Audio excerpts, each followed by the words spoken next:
اللہ وحدہ والصلاة والسلام علی من لا نبی بعدہ اما بعد فاعوذ باللہ من الشیطان الرجیم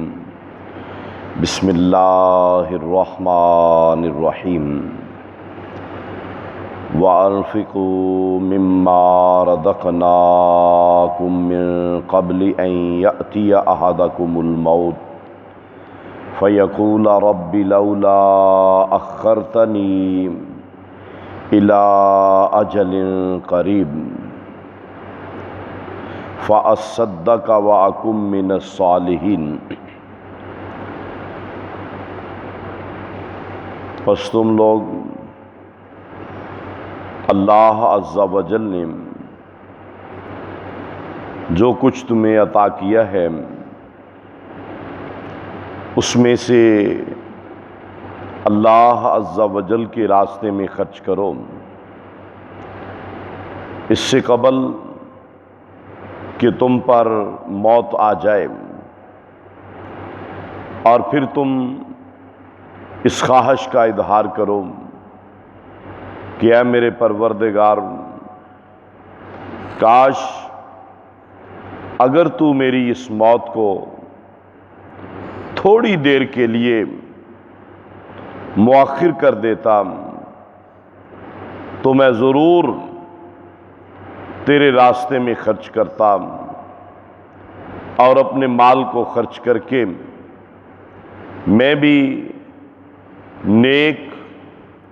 صالح لوگوں میں شامل ہو جاتا۔ سورہ المنافقون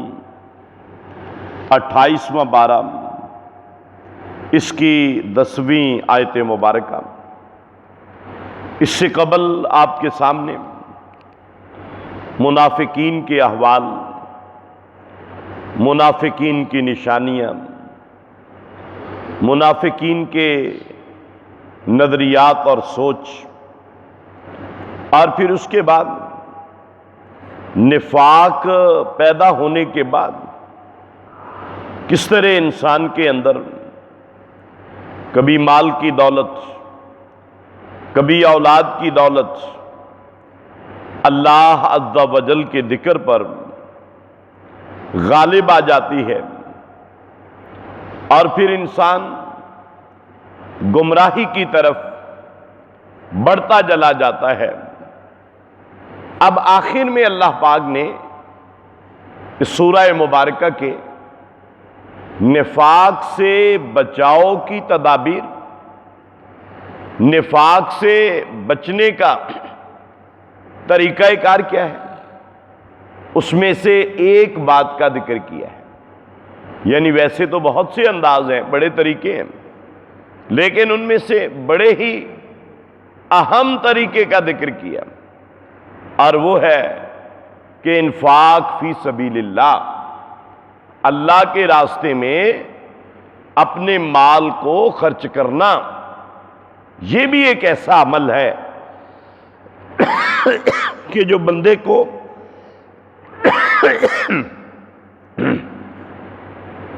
سستی سے، غفلت سے، دین سے دوری اور دل کے اندر پیدا ہونے والے نفاق اور دل کے اندر پیدا ہونے والی نفاق کی بیماریاں انسان کو اس سے بچا لیتا ہے۔ تو صدقے کا جہاں معاشرے کے اندر کچھ معاشی فوائد بھی ملتے ہیں، اللہ عز و جل کی رحمتیں اور برکتیں شامل حال ہو جاتی ہیں، اور آپ صلی اللہ علیہ وسلم کی یہ گارنٹی اور ضمانت بھی ہمارے سامنے آتی ہے کہ ما نقصت صدقۃ من مال، کہ اے لوگو، صدقہ کرنے سے مال کم نہیں ہوتا، صدقے کے ذریعے تو تم اپنے مال کو محفوظ کر لیتے ہو، اور یہی وہ مال ہوگا جو تمہارے کام آنے والا ہے۔ یہ صدقہ اور خیرات اگر ہم دیکھیں اللہ کے قرآن کے پاروں کو، تو ہمیں بار بار اس بات کی تلقین کی گئی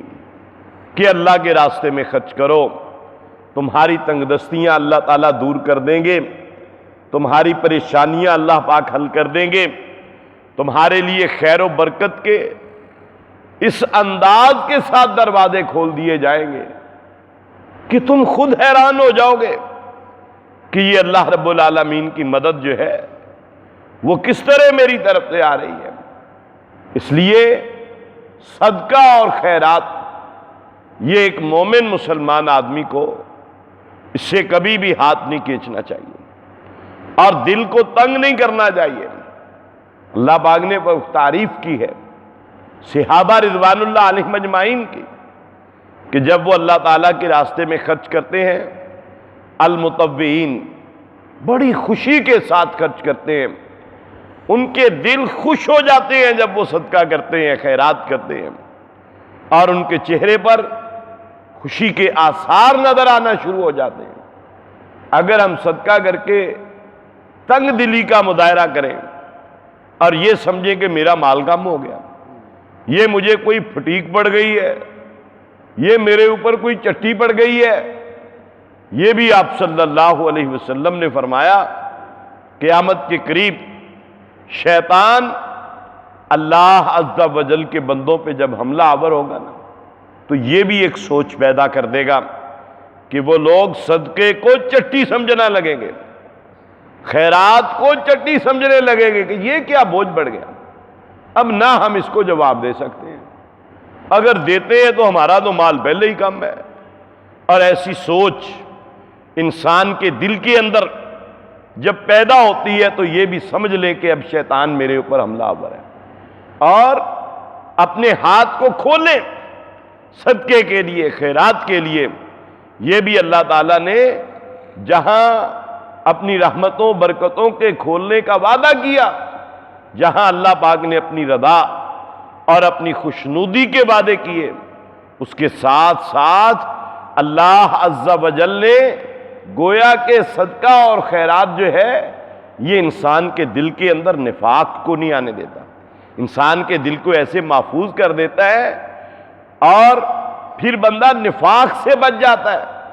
اور نفاق بہت بڑی برائی ہے، یہ عملی طور پر بھی آ جاتا ہے بعض اوقات، اور اگر عقیدے کے معاملے میں آ جائے تو یہ سب سے زیادہ خطرناک صورتحال اختیار کر جاتا ہے۔ اس لیے نفاق سے بچاؤ کے لیے اللہ پاک نے فرمایا وَأَنفِقُوا مِمَّا رَزَقْنَاكُمْ، اے لوگو جو ہم نے تمہیں دیا ہے، وہ کسی بھی صورت میں اللہ تعالیٰ کی نعمتیں ہیں، اللہ پاک نے فرمایا انہیں اللہ کے راستے میں خرچ کیا کرو، اور اللہ کے راستے میں خرچ کرو من قبل ان یأتی احدکم الموت، اس سے پہلے کہ تمہیں موت آ جائے۔ اور یہ بات بندے کو دنیا میں ہی سمجھ آ جاتی ہے، جب موت قریب آتی ہے پھر وہ بندہ سمجھ جاتا ہے کہ میری نجات تو صدقہ کرنے میں تھی، میری کامیابی وہ تو صدقہ خیرات کرنے میں تھی۔ اور پھر بندے کو آس پاس بیٹھے ہوئے لوگ جو ہوتے ہیں نا، ان کو نہیں پتا ہوتا کہ یہ بندے کے دل کے اب جذبات کیا ہیں، یہ بندہ اب کہہ کیا رہا ہے، اس بندے کی اب خواہش کیا ہے۔ لوگ پوچھتے ہیں بعض اوقات کہ بھئی کوئی چیز کھانے کی، کوئی پینے کو جی چاہتا ہو، کوئی ایسا معاملہ ہو، لیکن اللہ کا قرآن کہتا ہے کہ اب اس بندے کے دل کے اندر یہ خواہش پیدا ہوتی ہے فَيَقُولُ رَبِّ، وہ کہتا ہے میرے پروردگار لولا اخرتنی الی اجل قریب، اے اللہ اب تھوڑی سی مہلت دے دے، اب تھوڑا سا مجھے وقت دے دے، میری موت اب کچھ لیٹ کر دے، مؤخر کر دے، چند لمحوں کے لیے، چند گھنٹوں کے لیے اب میری موت کو لیٹ کر دے، اور اے اللہ اب میری موت جو ہے تھوڑی سی دیر کے لیے ٹال دے۔ اور پوچھا جائے گا کرے گا کیا؟ اگر موت کو مؤخر کر دیا جائے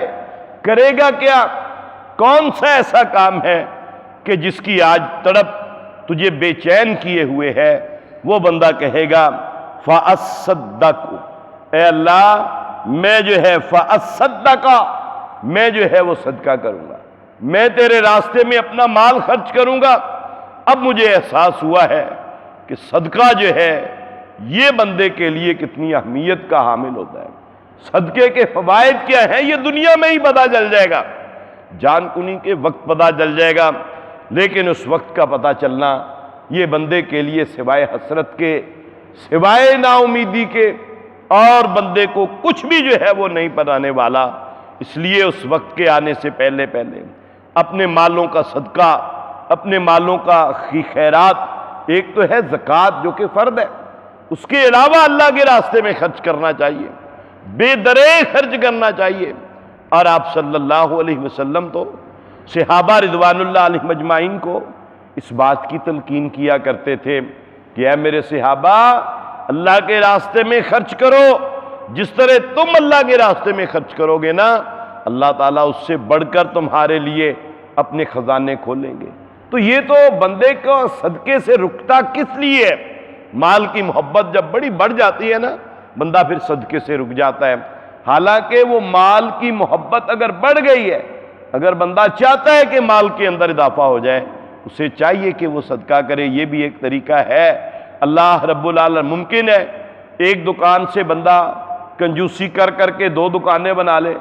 ایک مل سے 2 ملیں بنا لے، لیکن اگر وہ صدقہ کرے تو ہو سکتا ہے اللہ تعالیٰ وہ اسی ایک دکان سے، اسی ایک مل سے ہی اللہ تعالیٰ اتنی برکت دے دیں کہ جو 10 ملوں والے کو بھی برکت نہیں ملتی، 10 دکانوں والے کو بھی برکت نہیں ملتی۔ اس لیے اللہ رب العالمین نے فرمایا کہ پھر وہ کہتا ہے وَأَكُمْ مِنَ الصَّالِحِينَ، اے اللہ میں صدقہ کروں گا تو میں صالحین میں شامل ہو جاؤں گا۔ یعنی صالح نیک بننے کے لیے ضروری ہے کہ بندہ صدقہ اور خیرات کو اپنا معمول بنائے۔ اللہ ذو الجلال والاکرام سے دعا ہے اللہ رب العالمین ہمیں کنجوسی سے، بخل سے، فضول خرچی سے اللہ ذو الجلال والاکرام ہمیں محفوظ فرمائے۔ اللہ پاک ہمیں صدقہ اور خیرات کرنے کی توفیق عطا فرمائے۔ اللہ پاک وسیع حلال رزق جو ہے وہ نصیب فرمائے، نفاق سے محفوظ فرمائے۔ وما علینا الا البلاغ المبین۔